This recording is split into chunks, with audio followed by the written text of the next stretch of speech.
자, 19세기 세도 정치 해볼까요? 세도 정치, 삼정문란, 밀란 발생. 됐죠? 그 다음에 흥선대원군의 안으로는 세도가들을 일소하고 왕권 강화. 세도가들을 일소하고 왕권을 강화하면서 흥선대원군이 가장 인심을 잃은 정책이 뭐가 있다고 그랬죠? 경복궁 중건이라고 그랬죠. 경복궁을 중건을 하고 이제 그 양반들의 묘지림을 벌목에 와서 양반들로부터 거센 반발을 사게 되고 또 농민들한테 세금을 많이 뜯었습니다. 심지어는 성문 통과세 이런 것들까지 냈다고 그랬죠. 기억나세요? 지난 시간에 다 했는데 성문 통과세를 우리는 내왔네요. 우리도 맨날 냅니다. 하이패스 생각해보세요. 이게 전부 다 통과세들이에요. 여러분들도 모르게 주머니에서 싹싹 빠져나가는 돈이라고 그랬어요. 그런 식으로 마구 뜯어먹는 그런 정책에 대해서 반발을 샀다. 그래서 양반으로부터 유생으로부터 농민으로부터 인심을 많이 잃은 게 경복궁 중건이다. 다시 19세기에 대외적으로 우리나라를 쳐들어온 놈들의 정체는 제국주의다. 개념어, 큰 개념어가 나왔습니다. 제국주의라는 이 개념어 뚜껑을 열고 딱 들어갔더니 누가 숨어 있어요? 두 가지. 하나는 나쁜 민족주의, 또 나쁜 자본주의. 기억나세요? 그래서 나쁜 민족주의를 다른 말로 뭐라고 바꿔서 얘기할까요? 국수주의. 그죠? 침략적 민족주의죠. 우리 민족의 이득을 위해서 다른 나라, 다른 민족, 아프리카, 아시아, 저 껌둥이들, 황인종들 다 짓밟아도 돼. 그들의 노동력, 그들의 자원 마구 수탈해도 돼. 라고 하는 그런 아주 싸가지 없는 민족주의를 뭐라고요? 국수주의라고 합니다. 국수주의. 그래서 그 국수주의와 나쁜 자본주의가 결합된 그런 침략적 형태를 뭐라고요? 제국주의라고 했다. 그래서 우리가 알고 있는 지금 우리 머릿속에 있는 유럽 여러 나라들, 미국, 영국, 프랑스 이런 놈들이 모조리 사실은 뭐예요? 그런 제국주의, 침략적 경향을 가지고 있습니다. 알겠죠? 그런 침략적 경향을 가지고 있어요. 지금도 여전히 그런 것들의 연장선에서 있다. 그래서 제가 그걸 정리하기 위해서 근현대 세계가 어떻게 전개되는지를 정리를 했었어요. 이걸 좀 이따 다시 하겠어요.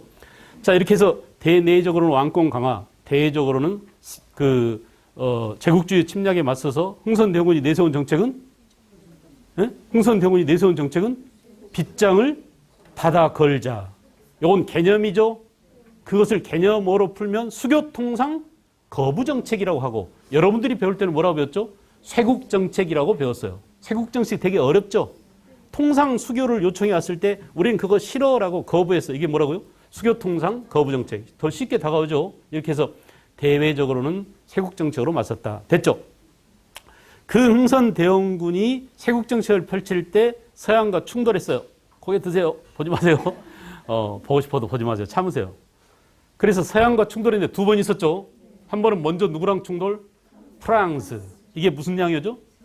병인양이요. 다시 지금 신미나 나오는 사람도 있는데 다시 하겠어요. 무슨 양이라고? 병인양이요. 먼저 프랑스랑. 그래서 병인양이가 먼저 1860년. 연대는 외우지 않아도 좋아요. 알겠죠? 이미 병인양요라는 말 속에 연대가 들어있어요. 몇 년에 일어났다고요? 병인년에 일어났다고요. 됐어요? 그 다음에 신미양요가 미국과 붙은 겁니다. 쉬워요? 어려워요? 쉽잖아요. 은연중에. 알았어요? 신미가 뭐라고? 미국과 충돌하니까요. 병인이 뭐라고요? 프랑스랑 붙은 거예요. 그래서 우리 그 외규장각 도서를 훔쳐가고 온 것들은 병인양요입니다. 알겠죠? 또 어제연의 대장기를, 어자기를, 숫자기를 훔쳐가 버린 게 언제예요? 신미양요였대요. 이 병인양요, 신미양요 이후에 흥선대원군은 서양 세력을 막아내는 자신감이 붙었어요. 그 자신감의 표현으로 전국 중요한 곳에 뭘 세웠다고요? 척화비를 세웠다. 정리됐죠? 흥선대원군이요. 그런데 그 대원군은 결국 쫓겨납니다. 대원군을 권좌에서 끌어내리는 계기가 됐던 상소를 올린 사람, 유명한 사람 누가 있다고 그랬죠? 최익현의 탄핵 상소로 끌어내려온다고 그랬죠? 그게 이제 1873년이에요. 대원군이 권좌에 앉은 게 몇 년이라고요? 63년. 끌려 내려온 게 몇 년이라고? 73년. 외울만 하죠? 10년 터울이니까 외울만 하죠? 73년에 끌려 내려와요. 끌려 내려와서 누구 세상이 열려요? 민비 정권. 알겠죠? 명성황후 민비 정권이 열립니다. 이 민비 정권이 언제까지 간다고요?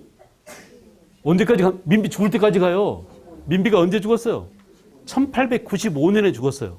을미년입니다. 을미개혁, 을미사변, 을미의병이 일어나던 그 해에 죽었어요. 을미사변으로. 알겠죠? 이게 몇 년이라고요? 1800. 오늘 아주 중점적으로 배울 게 이 1895년이에요. 그 을미사변 때 명성황후가 죽었어요. 이때까지 지금부터 모조리 주인공은 누구예요? 민비입니다. 민씨 정권 하에서 일어난 일들이에요. 됐죠? 자, 민씨 정권 하에서 제일 중요한 것은 1873년 권력을 잡은 민씨가 한 일은 자기 시아버지랑 반대의 정책, 문을 열었다. 한마디로 뭐라고요? 개항. 개항의 또 다른 이름 뭐라고? 다시 보지 말고. 개항의 또 다른 뭐라고? 연도별로 해보세요. 연도, 그러니까 발생한 해를 따라서 이름을 지어보세요. 병자년이에요. 병자, 수호, 조규. 그러니까 개항이 일어난 지역을 중심으로 이름을 지어보세요. 뭐라고요? 강화도 조약. 됐어요? 병자, 수호, 조규, 강화도 조약 전부 다 개항의 다른 이름입니다. 몇 년이라고요, 이게? 1800, 요건 알아두세요. 몇 년이라고? 1876. 우리가 문호를 개방한 것은 1876년, 개항 연도는 1876년이다. 됐죠? 그래서 일본하고 개항을 단행했습니다. 알겠죠? 일본과 맺은 이 조약은 무슨 조약이다? 불평등 조약이었다. 완전히 우리한테 원사이드하게 불리한 그런 조약이었다. 첫째, 치해법권 인정. 사법권을 박탈당한 거죠? 우리의 사법주권을 뺏긴 겁니다. 또 우리나라 연근의 바다를 마음대로 측량할 수 있도록 한 거. 이거 뭐죠? 영토주권을 상실한 거죠. 일본 상품이 우리나라에 들어올 때 관세를 못 물리게 하는 거. 관세주권을 뺏긴 거죠. 이런 조항 때문에 무슨 조약이라고요? 불평등 조약이라고. 이게 시험에 아주 잘 나온 거 기억나시죠? 여러분 때도 잘 나오고 지금도 계속 잘 나오고 있어요. 우리가 일본과 맺은 조약 내용 가운데 불평등한 내용끼리 짝지어진 것은 그러면 치해법권 인정, 연해측량권 인정, 관세자주권 상실 이런 것들이죠. 알겠죠? 그래서 불평등한 조약을 맺었지만 다시 고개 드세요. 다 했어요. 자, 일본과 조약을 맺고 끝난 게 아니라 80년대가 되면 서양 여러 나라와 마구마구 조약을 맺게 됐다. 제일 먼저 맺은 나라 누구라고요? 미국. 다시 제일 먼저 맺은 나라 누구라고요? 미국. 우리랑 미국이 사이가 좋은 이유가 있었습니다. 알겠죠? 미국과 조약을 체결하는데 도와준 나라가 누구라고요? 청나라죠. 그 사람이 지은 책, 청나라 사람이 지은 책 뭐가 있다고요? 조선책략. 그 사람은 이름이 누구죠? 황춘생이죠. 그래서 야, 조선아, 너네 큰일 났어. 지금 러시아가 마구 밀고 내려오는데 이 러시아라는 무서운 북극곰을 상대하려면 중국하고 친해야 되고 일본하고 결합해야 되고 그리고 미국과 연합해야 된다. 오케이? 그래서 맨 처음에 뭐라고요? 친중, 결일, 연미론을 주장했어요. 이미 우리는 청나라와 쭉 친해왔었죠? 일본하고도 조약을 체결했죠. 강화도 조약을. 그러니까 하나 남은 것은 뭐예요? 미국과 연합하는 거죠. 맞아, 그래. 미국을 이용해서 러시아를 견제하자. 이런 의도로 서양과 최초로 우리는 누구랑 조약을 맺었다? 미국과 조약을 맺었다. 그 조약을 맺게 거들어준 나라가 누구라고요? 청나라였습니다. 청나라 사람 누구? 황춘생. 그자의 책 이름이 뭐라고요? 조선책략. 이렇게 연달아 기억을 해 주십시오. 됐죠? 이래서 이제 조선책략 이후 청의 도움으로 미국과 처음으로 조약을 체결했습니다. 미국과. 자, 미국 이외에도 영국, 순서대로입니다. 영국, 그 다음에 독일, 그리고 프랑스, 러시아 이런 나라들과 다 조약을 특히 러시아는 언제 조약을 체결했다고 그랬어요? 러시아는 언제 조약을 체결했었죠? 우리가 갑신정변 때문에 정신없을 때. 알겠죠? 갑신정변으로 일본과 청나라가 싸우고 있는 틈을 타가지고 러시아가 은근슬쩍 민비하고 조약을 체결했다고 그랬어요. 됐어요? 그래서 지난 시간에 우리는 갑신정변까지 정리를 했습니다. 기억나십니까? 그래서 이모군란 갑신정변, 1882년 이모군란, 1884년 갑신정변 이렇게 역사가 전개되더라. 지금부터 이제 시작하겠습니다. 그래서 우리는 자, 1884년 갑신정변.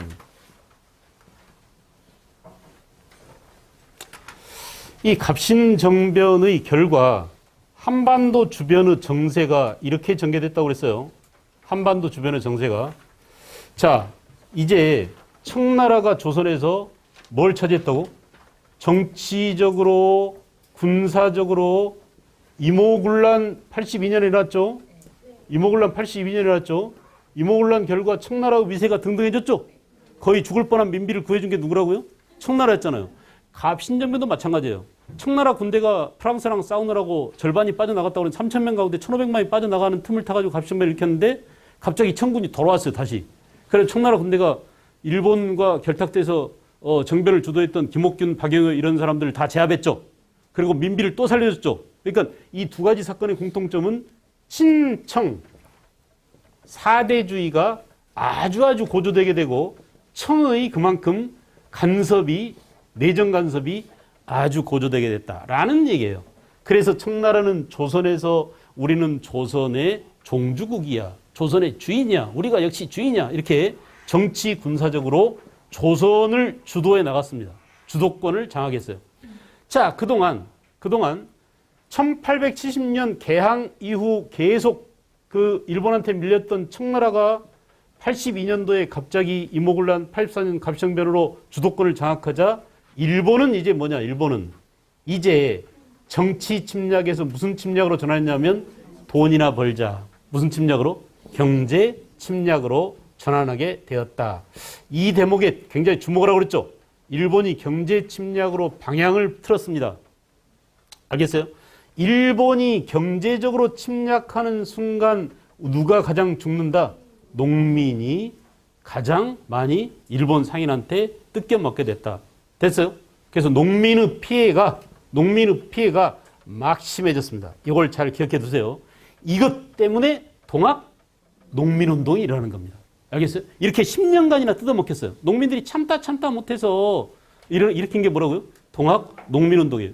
그러니까 그 다음에 일어날 사건이 1884년부터 1894년까지 아무 일이 없었던 게 아니에요. 무수히 많은 크고 작은 사건들이 있었지만 역사적으로 중요한 것들은 별로 없어요.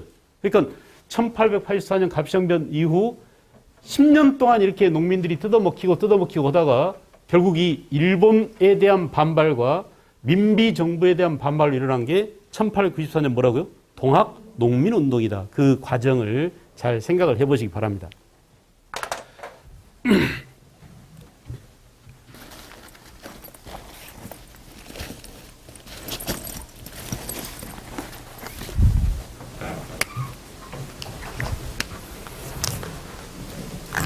그래서 1894년 동학 농민운동이 일할 때까지 농민의 피해가 농민이 일본 상인한테 착취를 당하는 게 한 10년간 전개되더라. 자, 잠깐 84년 갑신정변을 계기로 누가 내려왔다고요? 이제 조선과 누가 수교했다고? 러시아입니다. 러시아는 조선과 수교를 하게 되었다. 1884년 갑신정변 혼란기를 틈타서 러시아가 내려왔어요. 자, 여기서 또 하나 중요한 사건이 일어난다고 그랬죠. 제국주의끼리 충돌합니다. 러시아의 남하 정책에 맞서서 러시아를 견제하기 위해서 어디를 차지했다고? 영국이? 거문도죠. 나로도 우주 발사대가 있는 나로도 옆에 거문도 섬이 있다고 그랬죠. 이 거문도를 누가 점령했어요? 영국이. 그래서 영국이 거문도를 불법적으로 점령. 그래서 1885년부터 87년까지 3년 동안 이렇게 거문도를 점령하고 있었어요. 이렇게 해서 러시아와 영국이 충돌, 일본과 청나라가 충돌. 그러니까 한반도라는 이 지역은 이렇게 열강들이 충돌하는 지역입니다. 아시겠죠? 지금도 한반도가 어때요? 지금 우리가 어제 오늘 이렇게 계속 하루하루 지나면서 나오는 뉴스 보면 어때요? 한반도야말로 하얗고입니다. 아시아의 동북아시아의 하얗고예요.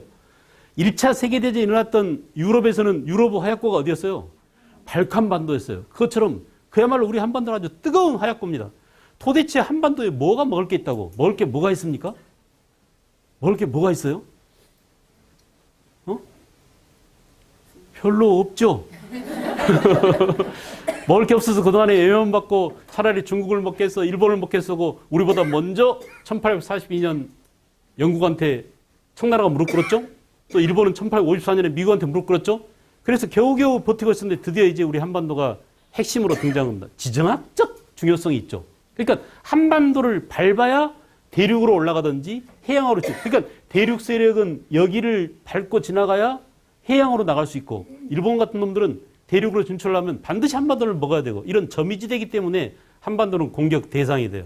요즘 와서 이제 아까도 잠깐 우리가 날씨 얘기를 했지만은 요즘 와서는 그래요. 너무너무 날씨가 좋은 때예요, 지금. 그렇지 않습니까? 공부하기 정말 좋은 때죠.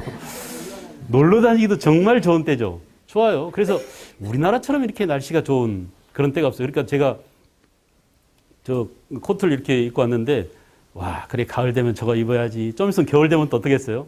그래, 그 두툼한 코트에 탁 목도리 탁 하고 멋있게 또 돌아다녀야지. 이런 상상만으로도 행복해지는 그런 나라가 우리나라예요. 제가 인도 서북부 라자스탄주를 가봤었어요. 거기는 사막지대인데 맨날 그냥 삭막합니다. 아무것도 없는 그런 사막지대에서 그건 뒤집어 쓰고 그냥 나타타고 맨날 보이는 게 그밖에 안 보이는데 그들 머릿속에 도대체 뭐가 있겠어요. 근데 우리는 이 계절 하나만 갖고도 또 삼천리 금수강산, 화려한 금수강산 하나만 갖고도 우리의 상상력을 자극하고 아름다운 그 경치, 맛있는 음식, 멋진 옷, 멋진 생각 이런 것들이 충만할 수 있는 그런 조상들이 물려준 진짜 좋은 땅이에요. 석유가 없다고 그렇게 차라리 우리를 중동에다 당군 할아버지가 자리를 잡지, 야, 여기다 자리 잡아 이랬는데 전혀 석유 나는 나라들 지금 봐보세요. 시리아, 리비아 완전히 개박살 났습니다. 그래 안 그래요? 여러분들은 참 축복받은 그런 좋은. 그래서 요 새끼들이 우리나라를 욕심낼 만한 이유가 있어요, 없어요? 있는 거예요. 진짜 좋은 땅이거든요. 작지만 없는 게 없는, 있을 건 다 있는, 작지만 그런 나라입니다. 봄, 여름, 가을, 겨울 이 4계절이 이렇게 뚜렷하게 있는 나라가 전 세계적으로 그렇게 많지가 않아요. 흔하지가 않습니다. 그러니까 미국도 그런다고 하지만 미국도 특정한 지역만 그렇지 남쪽, 북쪽으로 길게 늘어져 있어가지고 기온차, 지역격차 이런 것들이 엄청나게 심합니다. 알겠죠? 조밀조밀 그 좁은 땅에다 우리는 다 갖춰놔가지고 1시간 반이면 전국을 다 맛볼 수도 있어요. 거리상으로. 그래 안 그래요? 그러니까 그런 정도로 축복받은 땅이기 때문에 이놈들이 이렇게 욕심내고 우리를 차지하려고 우리를 먹으려고 달겨들고 있다는 생각을 해야 돼요. 그러니까 서양 놈들이 우리 땅을 욕심내는 만큼 우리는 어떻게 해야 되겠어요? 우리는 어떻게 해야 돼요? 지키기 위해서는 단결하고 힘을 합쳐서 이들과 싸울 준비를 해야 되는데 맨날 이놈들이 쳐들어오면 분열되고 열어야 될까 말해야 될까 일본과 친해야 될까 청나라 친해야 될까 이런 문제로 싸우다가 결국은 우리의 아픈 역사가 전개된 겁니다. 여러분과 내가 배우려고 하는 역사가 전부 다 아픈 역사잖아요. 그 역사적 환경이 대적 환경 이런 세계사적 시대 상황과 맞물려 있어요. 그래서 이따가 다시 정리하기로 하고 이거 보십시오. 그래서 일본의 경제 침략으로 전환 그리고 청이 정치 군사적으로 주도권을 쥐고 있는 이런 상황에서 이제 농민 피해가 늘어나게 되었다. 이 이후 10년이 지났어요. 그래서 이게 점점 높아져 갑니다. 그죠? 그런데 1860년에 경주의 몰락 양반이었던 경주의 몰락 양반, 원래 경주 최씨가 유명하잖아요. 양반 가문으로. 근데 몰락 양반이었던 누가요? 최재우가 뭘 창시했어요? 동학을 창시했어요. 동학을 창시했습니다. 자, 경주 지방의 몰락 양반 최재우가 동학을 창시해서 이 동학의 주된 사상이 뭐죠? 인내천이죠. 인내천이라는 게 사람이 곧 하늘이다 아닙니까? 사람 인자 인내죠. 인내천이죠. 그래서 사람이 곧 하늘이다 이런 뜻인데 사람을 하늘처럼 존중하라는 것인데 이런 최재우 사상이 들불처럼 널리 퍼져나갑니다. 알겠죠? 그래서 이 최재우 동학 사상이 퍼져나가자 최재우는 야, 너 이상한 거 만들어가지고 백성들을 현혹시켜. 세상을 현혹하고 백성들을 무당의 마음으로 끌어들인다. 이것을 뭐라고 하냐면 혹세, 그래요. 혹세 무민이라고 해요. 이 죄로 사형을 당했어요. 최재우가 죽음을 당합니다. 알겠죠? 자, 그래서 일대 교주, 동학의 일대 교주인 최재우가 죽음을 당하자 2대 교주인 누가 등장했어요? 최시영이 등장했어요. 그래서 이 최시영은 동학의 기본 경전인 동경대전을 만들고 동학의 찬송가라고 할 수 있는 용담유사라는 노래 가사집을 만들어서 동학을 널리 퍼뜨립니다. 그래서 동학을 조직화시켜요. 군대식 조직으로 만들어요. 그래서 전국을 포접제를 만듭니다. 동학의 우두머리가 남접, 북접이 또 있었는데 남접 접주가 누구였냐면 전봉준이었어요. 알겠죠? 그래서 남접 접주 전봉준이 드디어 동학 농민운동을 일으키게 되다. 잘 생각해 보세요, 여러분. 우리가 지금은 1870년대 박정희가 대통령 선거한 이후로 그 경상도와 전라도를 원수지간처럼 이렇게 만들어놔가지고 지금까지도 지역 감정이 없어지지 않았잖아요. 근데 원래는 경상도와 전라도가 나쁘지 않았어요, 사이가. 친했었어요. 그러니까 이것만 봐도 금방 알 수 있습니다. 경상도 사람 최재우가 만든 사상을 몸으로 하행동으로 실천한 사람이 누구예요? 전라도 사람 전봉준이에요. 직접 칼을 빼들고 그래 맞아 사람이고 하늘인데 우리 하늘과 같은 우리 사람을 이렇게 핍박하고 뜯어먹고 겁박하고 하는 민씨 정권을 타도해야 돼. 일본 놈들을 내몰아야 돼. 라고 일으킨 게 바로 뭐예요? 동학농민운동이에요. 아시겠죠? 그래서 동학농민운동 이런 10년이라는 시대 배경하에서 갑신정변 이후 일본이 경제 침략으로 마구마구 농민을 수탈해 갈 때 일본이 왜 농민을 수탈해 갈까요? 제국주의니까요. 애들이. 서양 제국주의를 본받은 놈들이잖아요. 제국주의는 약소민족을 쳐들어가서 그들로부터 원료를 강탈해가고 또는 그 노동력을 착취해가고 그죠? 그리고 쟤네들의 물건을 비싸게 팔아먹고 아시겠어요? 이렇게 제국주의적 수탈을 계속해 나가자 결국 우리 농민들은 동학사상과 그 일본에 대한 원한, 정부에 대한 원한으로 뭉쳐진 동학농민운동이 1894년에 일어나더라. 그래서 1895년까지 그 전개됩니다. 1894년부터 1895년까지 동학농민운동만 일어난 게 아니에요. 동학농민운동과 함께 우리나라에서 동학농민운동이 일어나자, 예, 청나라 놈들이 일본이 청나라에 도전장을 내밀죠. 그죠? 그래서 청일 전쟁이 일어나요. 또 청일 전쟁과 함께 동학농민운동과 청일 전쟁과 함께 갑오개혁이라는 중요한 사건이랍니다. 그래서 동시에 동학농민운동, 갑오개혁, 청일전쟁 이 세 가지 사건이 동시에 일어나게 돼요. 다 해봅시다. 1894년, 1895년 이 이태 사이에 이 1년 사이에 동학농민운동과 갑오개혁과 청일전쟁이 동시에 일어납니다. 됐어요? 정리되나요? 세 가지가 동시에 일어나요. 자, 그 중에 우리는 이건 나중에 좀 정리하기로 하고 청일전쟁부터 사건을 끌고 나가겠어요. 청일전쟁에서 누가 이길까요? 일본이 이기죠. 여기서는 누가 이겼어요? 이모군란 갑신정변 때는 청나라하고 일본이 붙어서 누가 이겼어요? 청이 이겼잖아요. 그래서 청나라가 민씨정권을 도와줬잖아요. 그래서 청나라가 기세가 등등했었죠. 그런데 이런 것에 대한 안갚음을 하기 위해서 청나라 놈들이 드디어 동학농민운동을 빌미로 한반도에 군대를 끌고 옵니다. 알겠죠? 청나라는 이미 한반도에 군대가 와 있는데 일본 놈들이 또 이제 군대를 끌고 와요. 그래서 청나라 군대하고 일본 놈들 군대가 조선에서 정면 충돌하게 돼요. 이게 바로 뭐라고? 청일전쟁. 그래서 같은 해에 일어난다. 거의 동시다발적으로 일어납니다. 알겠죠? 한 가지만 일어나도 힘든데 말이죠. 이렇게 대내적인 어려운 일들이 한꺼번에 터지니까 나라가 난리가 아니겠죠. 생각을 해보세요. 그 당시로 한번 돌아가 보세요. 청일전쟁에서 일본이 승리를 거뒀습니다. 자, 청나라가 한번 깨졌어요. 일본한테. 그리고 일본이 전쟁에 승리한 것을 기념한 게 아니라 전쟁에 승리를 하고 맺은 조약이 뭐냐면 애들이 이거는 되게 기억을 잘해요. 얼른 보면 욕 같거든요. 시모노세키 조약이에요. 알았어요? 무슨 조약이라고? 시모노세키 조약. 그래서 시모노세키 조약으로 자, 일본이 승리한 대가로 청나라는 어마어마한 배상금을 물게 됩니다. 일본한테 전쟁에 졌으니까 너네들이 돈 물어내. 우리가 재판을 해도 지면은 이긴 사람한테 소송 비용을 다 물잖아요. 이런 것처럼 나라와 나라 사이에 전쟁을 해서 지면은 전쟁 배상금을 왕창 무는 거예요. 1차 대전 때 누가 졌어요? 독일이 졌죠. 그 독일이 연합국들한테 어마어마한 배상을 물었죠. 1320억 금마르크를 물었다고 그랬죠. 그런 것처럼 이때 엄청난 2억량이라는 그 배상금을 물었어요. 누가요? 청이. 누구에게? 일본에게. 그것뿐이 아니에요. 또 뭘 뺏겼냐? 요동반도를 뺏겼어요. 요동반도. 알겠죠? 요동반도를 뺏겼습니다. 그리고 타이완도 뺏겼어요. 이때 대만이 누구한테 넘어가요? 일본한테 넘어갑니다. 아시겠죠? 그러니까 우리보다 먼저 타이완이 일본의 식민지가 된 겁니다. 청일전쟁 결과물로서. 자, 그런데 가만히 보세요. 지금 갑자기 일본 놈들의 세력이 커진 거야. 어떻게 컸냐? 조선 다 먹게 생겼어. 그 다음에 요동반도를 먹었어. 여기까지 먹었어. 그러면 결국 일본이라는 이 나라가 태평양 전체를 다 먹는 결과를 초래하잖아요. 그러니까 다른 여러 열강들이 가만히 있겠어요? 일본을 견제하려고 그러겠어요? 견제했어요. 특히 일본과 앙숙인 러시아가 야, 안 되겠어. 이것만큼 막아야 돼. 라고 프랑스하고 독일을 끌어들였어요. 그래서 얘네들이 한 패거리가 되는 거예요. 그래서 이때 러, 프, 독 이렇게 세 나라가 이걸 우리가 삼국 뭐라고 그러죠?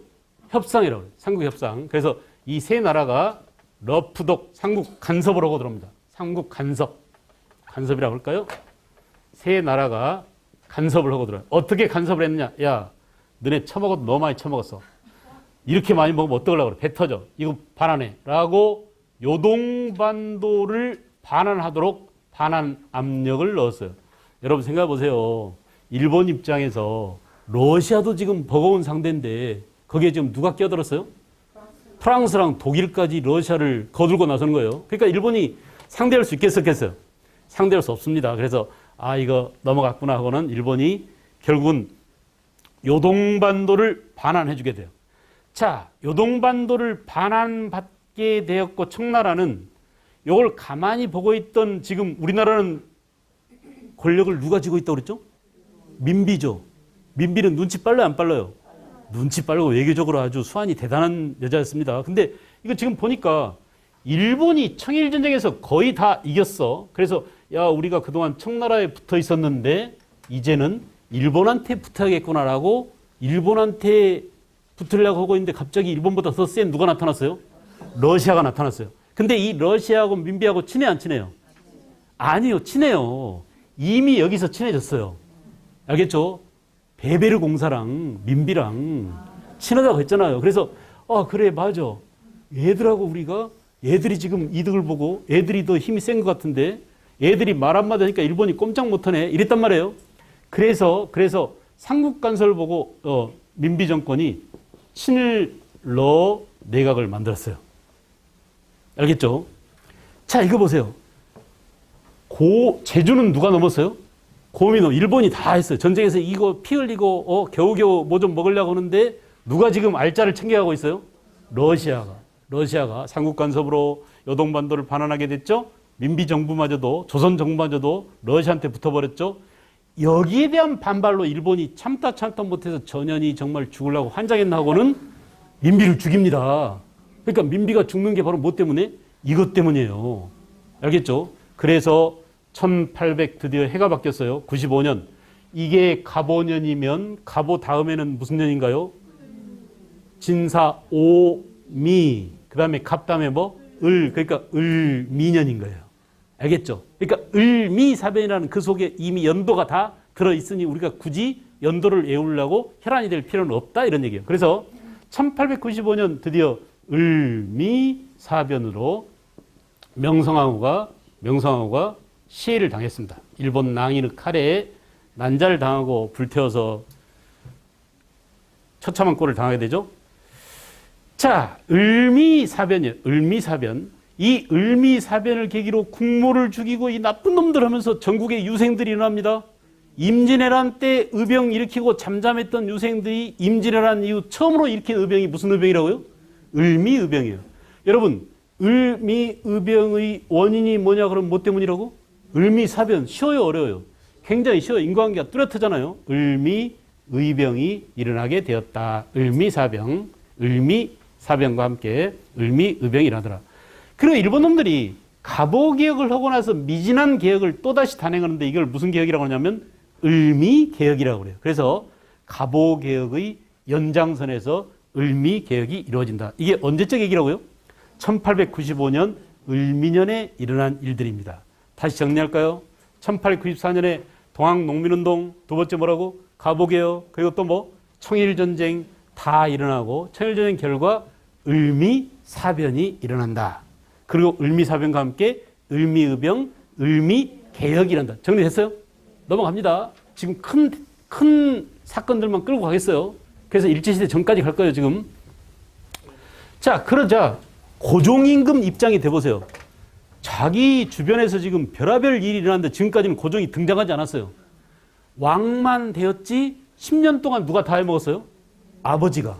그리고 아버지가 그만둔 이후로 자기 부인이 지금 다 해먹고 있잖아요. 그 주인공이 아닌 실제로는 그 무대 뒤에 있었던 고종이 드디어 이제 아버지 물러났죠. 자기 부인 일본 낭이르 칼에 죽음을 당했죠. 그러니까 결국은 자기가 전면에 나서게 돼요. 그런데 역사 무대에 나서는 순간 보호막이 다 없어졌잖아요. 아버지의 보호. 또 마누라의 치마폭 여기에 가려서 안온하게 살았었는데 갑자기 역사 전면에 등장했어요. 근데 생명의 위협을 느껴요. 나도 우리 마누라처럼 죽음을 당할지도 몰라. 일본 놈들이 늘 나를 독살하려고 노리고 있어. 생명의 위협을 느꼈다고 그러죠. 그래서 고조임금이 굉장히 겁도 많고 우유부단하고 여러분들이 알고 있는 그런 이미지처럼 그랬어요. 그래서 고조임금은 안 되겠다. 1896년 자기를 길러준 유모, 나중에는 자기의 후궁이 되죠. 그 유명한 코미디에도 잘 나오는 그 무서운 상궁 누구예요? 엄상궁이에요. 알았어요? 그 실제 있는 인물입니다. 이 엄상궁이 고종 후궁이 돼가지고 나중에 민비한테 미움받아 쫓겨났죠? 근데 민비가 죽고 나니까 다시 등장했어요. 그래서 이 엄상궁이 머리도 좋고 지혜가 있어가지고 몰래 가마에 숨겨서 러시아 공사관으로 고종 임금을 러시아를 아라사라고 한다고 그랬죠? 아라사 공사관으로 임금을 피신시키는 걸 뭐라고요? 아간파천이라고 그래요. 그래서 1896년에 아간파천이 단행된다. 임금이 자기 생명의 위협을 느끼고 일본 놈들이 언제 죽일지 모르니까 자기 궁궐을 버리고 어디로 갔다고요? 러시아 공사관으로 피신했어요. 이런 불행한 일이 겹쳐났습니다. 자, 아간파천으로 또다시 누가 이득받나요? 러시아가 완전히 이제 복이 덩굴째 굴러 들어왔죠. 그래서 고조임금이 옆에 있으니까 맨날 고조임금을 울고 달래고 윽박지르고 해가지고 전하, 저희들은 보화에 있는데 세상 만사가 다 기브 앤 테이크인데 공짜가 어디 있습니까? 금강 좀 하나 주세요. 산림 나무 좀 베어갈게요. 산림 채벌권, 금강 채굴권 이런 것들 마구마구 가져갔어요. 그러면 러시아가 우리나라로부터 이권을 가져가면 다른 놈들이 가만히 있을까요? 프랑스, 영국, 미국 이런 놈도 우리도 줘라고. 이게 외교 관례상 호혜 평등 원칙이라고요. 뭐라고요? 호혜 평등 원칙. 그러니까 여러분들도 자식이 한 명, 두 명 이렇게 여러 명 있으면 평등하게 해줘야 돼요. 그러니까 내가 아는 어떤 엄마는 밤에 잘 때 이러고 잔답니다. 꼼짝 못하고. 알았어요? 이쪽 보면 이쪽에 끌어가고 이쪽 보면 이쪽 끌어가고 서로 언니만 좋아해 동생만 좋아해 하고 그러니까 결국은 팔이 저려서 꼼짝 못하고 이렇게 잔다고 그래요. 근데 사실은 차별받는 게 제일 억울한 겁니다. 사람들은. 그렇죠? 그래서 그걸 잘 조절하는 게 진짜 지혜로운 거예요. 하여간 어쨌든 러시아만 이권을 주고 다른 나라를 안 줄 수가 없었어요. 호혜 평등의 외교적 관례 때문에. 그래서 미국, 영국, 프랑스 이런 놈들이 마구마구 뜯어갑니다. 우리나라에서. 아주 중요한 사회 간접 자본들을 뜯어가요. 우리가 이걸 뭐라고 하느냐? 열강. 제국주의 열강이죠? 그죠? 러시아, 프랑스, 미국 이런 놈들이요. 열강의 우리나라에서 뭘 가져간다고요? 이권 침탈이 자행되었다라고 얘기합니다. 됐죠? 정리해보세요. 아간파천이라는 상황, 그것의 결과로 열강의 이권 침탈이 고조될 수밖에 없는 인과관계. 이해되나요? 이 스토리가 머릿속에서 나와야 돼요. 됐죠? 그리고 열강의 이권 침탈이 고조되면 될수록 이거 뭐야? 아니 임금이 제 나라 궁궐을 버리고 러시아 공사관에 숨어 있어? 근데 러시아 놈들이 시키는 대로 우리나라 중요한 금강도 내줘. 우리나라 나무도 베어가 철도도 너네들이 부설해. 도로도 항만도 다 가져가. 이렇게 하고 있는 이 상황을 보고 누가 제일 분통 터질까요? 네? 누가 제일 분통 터질까요? 일본일까요? 농민들이죠. 일반 백성들이죠. 그래요, 안 그래요? 근데 백성들 따위가 개, 돼지들이 무슨 분통을 터뜨려요? 너네들이 뭔데 불통을 터뜨려? 이 나라는 원래 누구 거예요? 이 나라는 원래 임금 거라는 생각 있잖아요. 군주 주권 국가니까.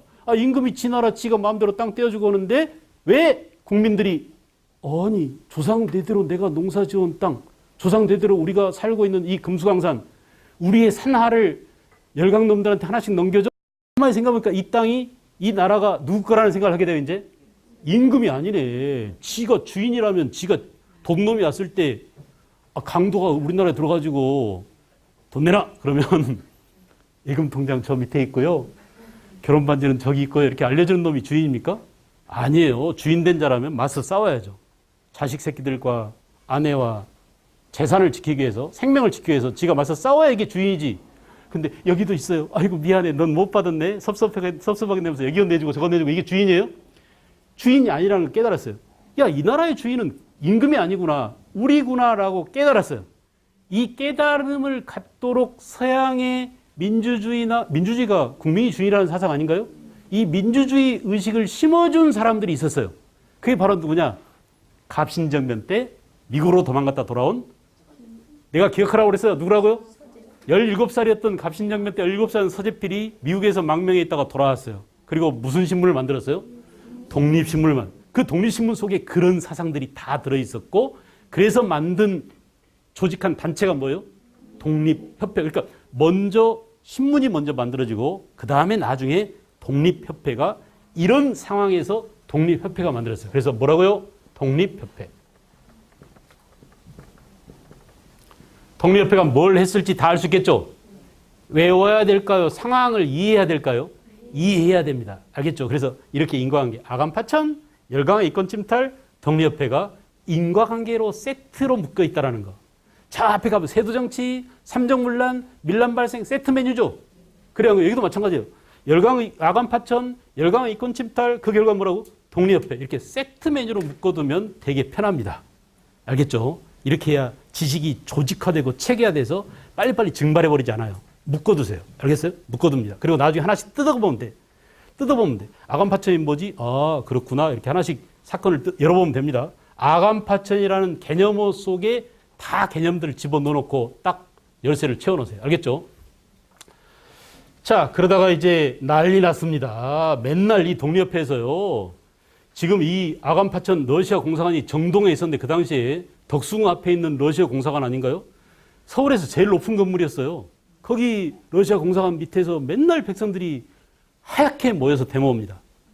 지금은 데모올 때 우리가 이렇게 컬러풀한 옷을 입고 있지만 조선시대는 거의가 다 흰색이었어요.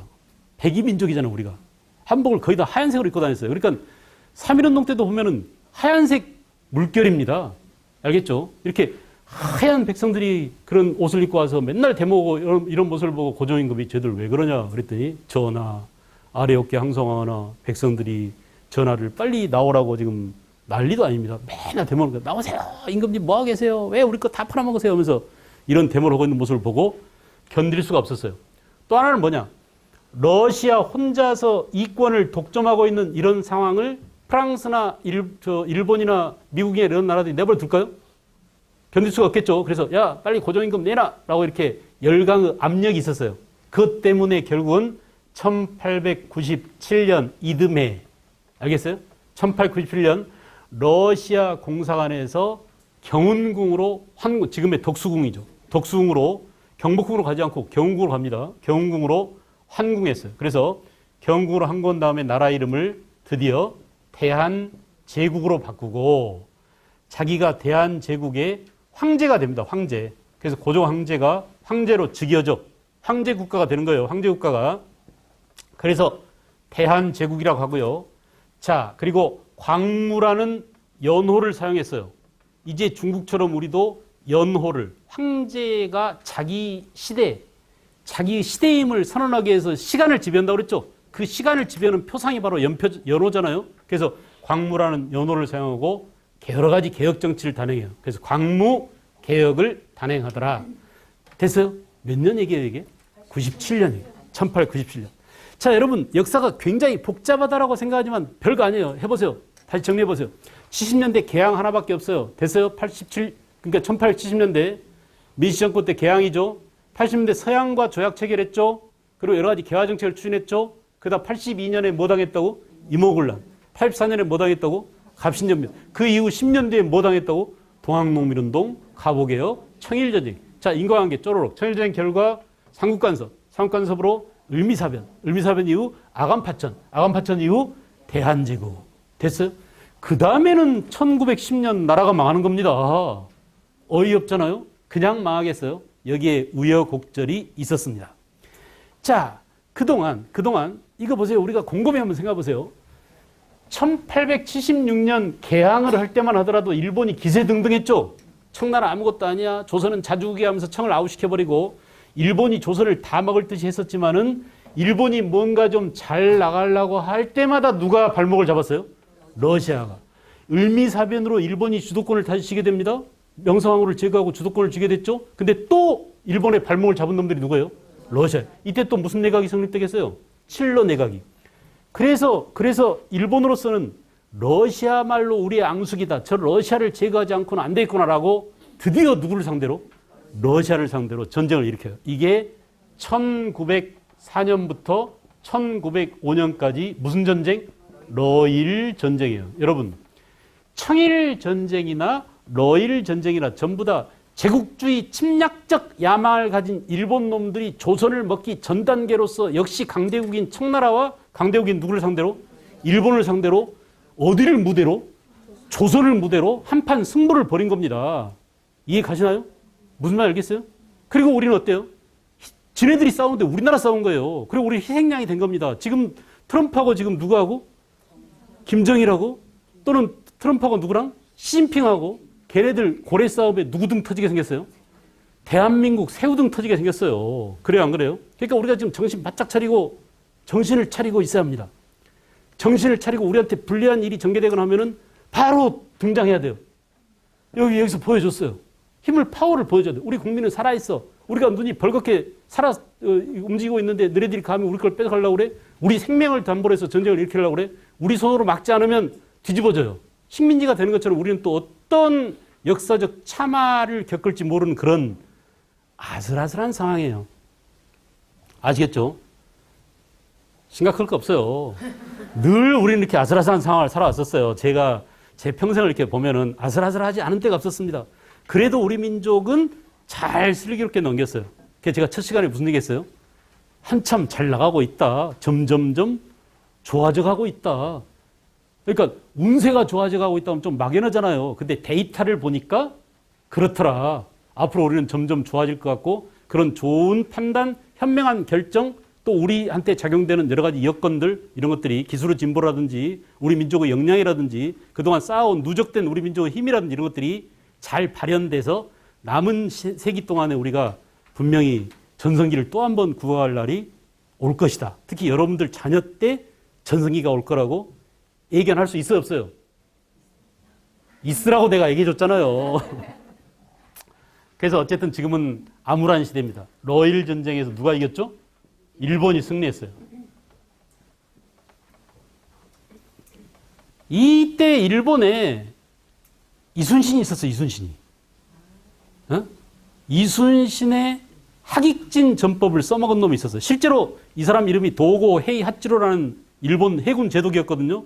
이 일본 해군 제독이 러일 전쟁에서 이겼습니다. 대한해협에서 이겼어요. 러시아의 세계 최강 함대라는 발틱 함대를 하깃진 전법으로 이겼어요. 근데 그 하깃진 전법을 누구한테 배운 거예요? 지 입으로 그랬어요. 우리가 물어보지 않았어요. 내가 넬슨 제독이나, 알겠어요? 영국의 유명한 제독이잖아요. 다른 해군 제독들과 나를 비교하는 건 괜찮아. 근데 이순신하고는 비교하지 마. 이순신은 내 스승이야. 내가 이순신한테 배웠어. 그걸 발틱 함대를 깰 때 써먹은 거야. 라고 지 입으로 그랬어요. 이게 누구라고요? 도고 헤이하치로예요. 그래서 놀랍게도 여러분들, 일본 해군 전사에서는 이순신을 최고로 칩니다. 이순신 생일날 얘네들이 예포 쏴줘요. 축포 쏴줘요.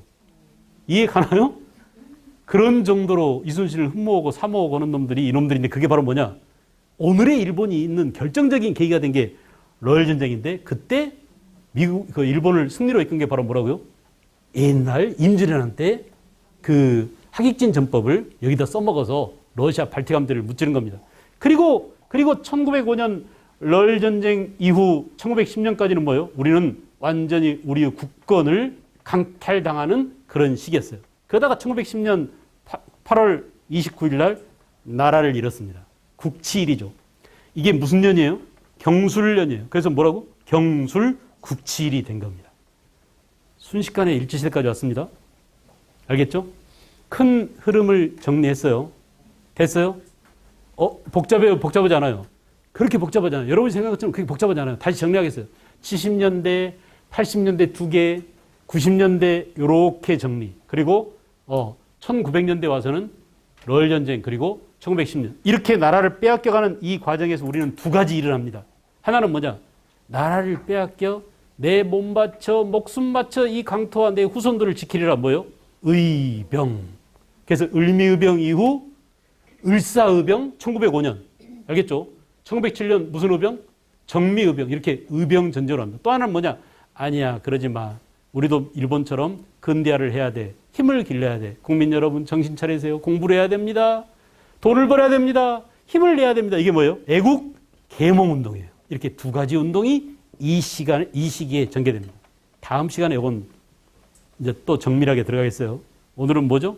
큰 틀을, 일제시대로 가는 큰 틀을 정리했고, 다음 시간에 다시 돌아와서 또 한 번 정리하고, 한 번 갖고는 안 되니까, 알겠죠? 또 한 번 정리하고, 동학농민운동, 가보개혁, 이런 과정들을 더 정리하고, 쉬었다가, 지난 시간에 했던 세계화의 전개 과정, 이걸 좀 정리하겠습니다. 네.